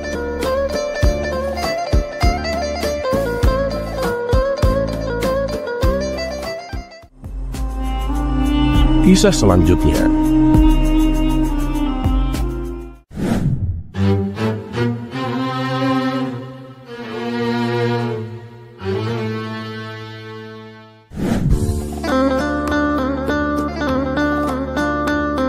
Ada-ada saja cara Baginda Raja untuk mengerjai Abu Nawas. Untuk kesekian kalinya, Baginda Raja meminta sesuatu keinginan yang tidak masuk akal. Baginda Raja pun memanggil Abu Nawas ke istana. Dan singkat cerita, datanglah Abu Nawas menghadap Baginda Raja. Abu Nawas, aku ada tantangan untukmu. Apakah kamu berani melakukannya? Tanya Baginda Raja dengan penuh percaya diri. Oh, tentu saja Paduka. Apa tantangannya? Jawab Abu Nawas. Baginda Raja kembali berkata, kamu yakin Abu Nawas? Pikirkan dulu baik-baik sebelum terlanjur. Karena kalau sampai kamu gagal, hukuman berat siap menantimu. Jelas Baginda Raja. Abu Nawas yang sudah berpengalaman dengan jebakan-jebakan sang raja tidak takut sedikit pun. Bahkan menurutnya ini adalah peluang untuk mendapatkan uang yang banyak. Hamba yakin Paduka. Ya, asalkan hadiahnya juga besar, jawab Abu Nawas. Jangan khawatir Abu Nawas, kalau kamu berhasil, aku akan memberimu 1000 dinar. Tapi awas, kalau kamu gagal, kamu harus menerima konsekuensinya. Kamu harus meninggalkan Baghdad selamanya. Bagaimana? Setuju kamu? Tanya Baginda Raja. Oh, siap dong Paduka. Beritahu saya apa tantangannya, kata Abu Nawas. Begini Abu Nawas, aku ingin kamu mewujudkan satu permintaanku, perintah Baginda Raja. Apa itu, wahai Paduka? Tanya Abu Nawas kembali. Aku ingin mempunyai cincin ajaib Abu Nawas, jawab Baginda Raja. Cincin ajaib? Untuk apa Paduka? Tanya Abu Nawas heran. Ya, supaya aku tidak bisa terlihatlah Abu Nawas, jawab Baginda Raja. Maksud Paduka, cincin ajaib yang bisa membuat orang tidak terlihat?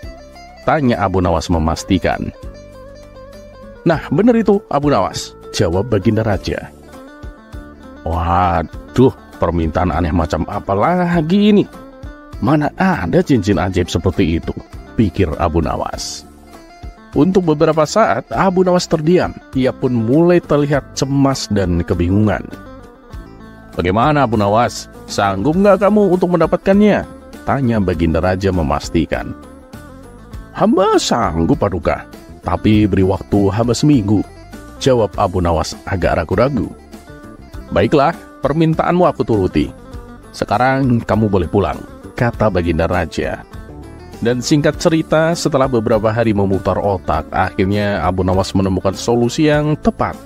Maka pergilah Abu Nawas ke istana dengan membawa cincin permintaan Baginda Raja.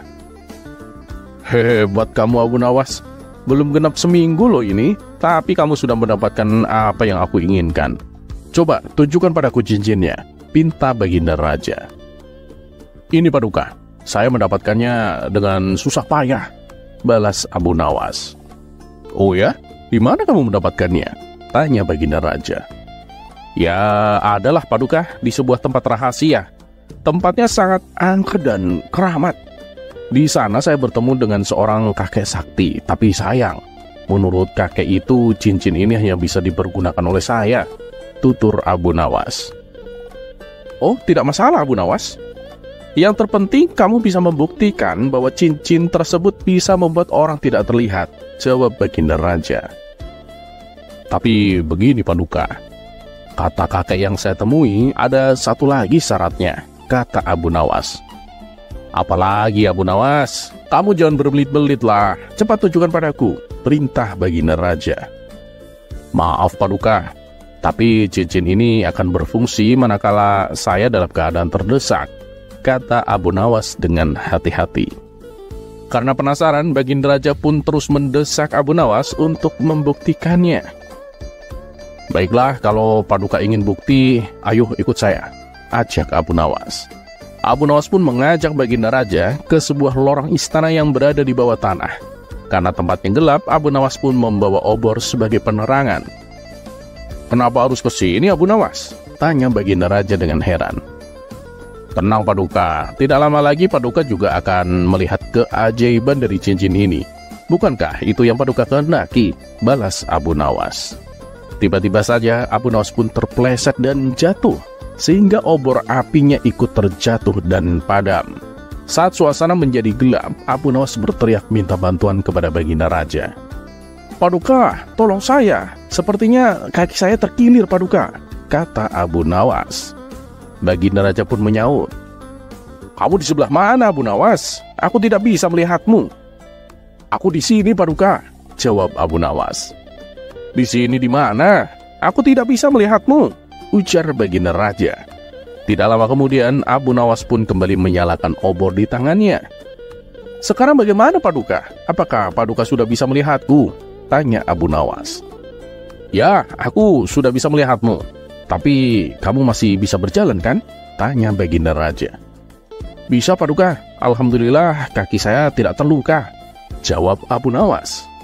Abu Nawas pun mengajak Baginda Raja untuk kembali ke istana. Ketika sudah berada di dalam istana, Baginda Raja pun masih heran dan penasaran. Mana Abu Nawas? Katanya kamu akan membuktikannya kepadaku, tanya Baginda Raja. Loh, waktu di lorong tadi, saya kan sudah membuktikannya Paduka, jawab Abu Nawas. Kapan? Aku tidak merasakannya, balas Baginda Raja. Tadi Paduka, waktu saya terjatuh dan minta tolong, saat saya terdesak, disitulah cincin tersebut bekerja. Bukankah waktu itu Paduka tidak bisa melihatku? Bahkan saya bertanya sampai 2 kali untuk memastikan, tapi Paduka tetap mengatakan bahwa Paduka tidak melihatku, terang Abu Nawas. Menyadari maksud perkataan Abu Nawas, seketika Baginda Raja tertawa. Abu Nawas pun berhasil menghibur Baginda Raja dan membuatnya tertawa. Akhirnya, Abu Nawas pun diberi hadiah sesuai dengan yang dijanjikan.